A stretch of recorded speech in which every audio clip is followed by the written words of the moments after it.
BLM Kerala, Tamil Nadu, Pondicherry. NEET പരീക്ഷാ ക്രമക്കേടിൽ വിദ്യാർത്ഥികൾ നടത്തുന്ന ജനകീയ പ്രതിഷേധത്തിന് ഐക്യദാർഢ്യം പ്രഖ്യാപിച്ച് സാമൂഹ്യ പ്രവർത്തകൻ സോനം വാങ്ചുക് 26 ദിവസം നീണ്ട നിരാഹാര സമരം അവസാനിപ്പിച്ചെങ്കിലും വിദ്യാർത്ഥി പ്രക്ഷോഭം അവസാനിക്കുന്നില്ലെന്നാണ് അഭിജിത്ത് ദീപ്കെ അടക്കമുള്ളവർ വ്യക്തമാക്കുന്നത്. ഇതിനെതിരെ പ്രതിപക്ഷം ലോക്സഭയിലടക്കം രൂക്ഷമായ പ്രതിഷേധമുയർത്തിയിരുന്നു.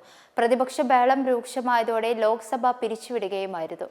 ധർമ്മേന്ദ്ര പ്രധാൻ രാജിവെക്കുക, വിദ്യാർത്ഥികൾക്കെതിരെയുള്ള അതിക്രമത്തിൽ നിയമ നടപടി ഉണ്ടാകണം, നരേന്ദ്രമോദി വിദ്യാർത്ഥികളോട് മാപ്പ് പറയണം എന്നീ 3 ആവശ്യങ്ങളായിരുന്നു രാഹുൽ ഗാന്ധി മുന്നോട്ട് വെച്ചത്. ധർമ്മേന്ദ്ര പ്രധാൻ രാജിവെക്കുന്നത് വരെ ചർച്ചയ്ക്ക് താല്പര്യമില്ല, സംവാദങ്ങൾക്കോ ആശയവിനിമയങ്ങൾക്കോ താല്പര്യമില്ലെന്നും രാഹുൽ ഗാന്ധി വ്യക്തമാക്കി. ജൂലൈ 20-ന് മൺസൂൺ സമ്മേളനം ആരംഭിച്ചതു മുതൽ പ്രതിപക്ഷ ബഹളത്തെ തുടർന്ന് കഴിഞ്ഞ 3 ദിവസവും സഭാ നടപടികൾ പൂർണ്ണമായി തടസ്സപ്പെട്ടിരുന്നു. അതേസമയം ഡൽഹിയിലെത്തി വിദ്യാർത്ഥി സമരത്തിന് പിന്തുണ നൽകുമെന്നാണ് ഉന്നത വിദ്യാഭ്യാസ മന്ത്രി റോജി എം ജോൺ വ്യക്തമാക്കുന്നത്. ചോദ്യപേപ്പർ ചോർച്ചയിൽ കേസ് എത്തി നിൽക്കുന്നത് BJP നേതാക്കളിലേക്കാണ്. NDA നടത്തിയ എല്ലാ പ്രധാന പരീക്ഷകളിലും ക്രമക്കേട് ഉണ്ടായി, ധർമ്മേന്ദ്ര പ്രധാൻ രാജിവെക്കണമെന്ന ആവശ്യം തികച്ചും ന്യായമെന്നെല്ലാമാണ് മന്ത്രി വിശദീകരിച്ചത്.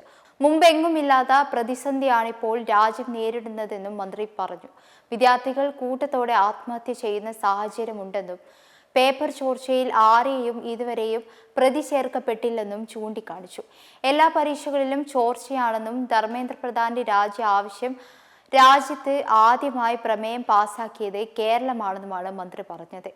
എന്നാൽ ഇതിനോടകം തന്നെ CJP സമരത്തെ തുടർന്ന് 200 പേരെ പോലീസ് കരുതൽ കസ്റ്റഡിയിലാക്കിയിട്ടുണ്ട്. ദില്ലിയിലെ വിവിധ ജില്ലകളിൽ നിന്നാണ് ഇവരെ കസ്റ്റഡിയിലെടുത്തത്. സമരത്തിന് കുരുമുളക് സ്പ്രേയുമായി അടക്കം എത്തിയവരെയാണ് കസ്റ്റഡിയിലാക്കിയത്. ഇതിൽ ഗുണ്ടാ സംഘങ്ങളും ഉൾപ്പെടുന്നു എന്നാണ് പോലീസ് അറിയിച്ചത്. UP, രാജസ്ഥാൻ, ഹരിയാന, പഞ്ചാബ് എന്നിവിടങ്ങളിൽ നിന്ന് എത്തിയ വിദ്യാർത്ഥികൾ അല്ലാത്തവരാണ് കസ്റ്റഡിയിലുള്ളതെന്നും പോലീസ് വ്യക്തമാക്കി. അതേസമയം കോൺസ്റ്റിറ്റ്യൂഷൻ ക്ലബിൽ CJP പ്രതിനിധി സംഘം കേന്ദ്രമന്ത്രിമാരുമായി കൂടിക്കാഴ്ച നടത്തി. സമരം 35 ദിവസത്തിലേക്ക് കടന്ന സാഹചര്യത്തിലായിരുന്നു ചർച്ച നടന്നത്. മെമ്പർമാരുടെ നിക്ഷേപങ്ങൾക്ക് ഉയർന്ന ലാഭവിഹിതം നൽകുന്ന കേന്ദ്ര സർക്കാർ സഹകരണ registered society Bharat Lajna multi state housing cooperative society limited.